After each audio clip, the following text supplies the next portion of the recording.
আমি কিছু করতে পারি না, অনার্স মাস্টার্স পাসও কিছু করতে পারি না। ভাই চা বেচেন, চা বেচেন, আপনার কেউ নিষেধ করে নাই। দৈনিক 200 কাপ চা বেচেন, 10 টাকা একটা কাপ চা, মানে 2000 টাকা সেল, ধরেন 50% প্রফিট, 1000 টাকা, মাসে 30,000 টাকা।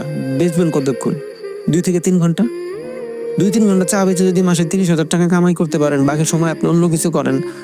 দুনিয়ার টাকা কামানোর থেকে সহজ কোনো সোর্সই নাই। শুধু একটা জিনিস বাদ দিতে হবে, মানুষ কি বলবে। ওই আমি না খায় থাকলে ওই আমার দেহে, আমি না খায় থাকলে যদি ওই আমার না দেহে, আমি চা বেচলে আমার দেখলে আমার কি আসে যায়? কিচ্ছুই তো আসে যায় না।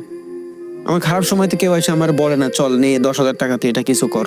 তাহলে আমার ভালো সময় যদি চা বেচলে হয়, মানুষ কি বললো চিন্তা করে লাভ আছে? দুনিয়ায় 99% মানুষ কিচ্ছু করতে পারে না, একটাই রিজন, মানুষ কি বলবে। না খায় থাকলেও তো মানুষ বলে, অনেক বেশি খাইলেও তো মানুষ বলে। তো মানুষের চিন্তা করে লাভ নেই, নিজের চিন্তা করেন। যে কোনো কিছু শুরু করেন, টাকা ইনকাম করার সোর্সের কোনো শেষ নাই দুনিয়ায়।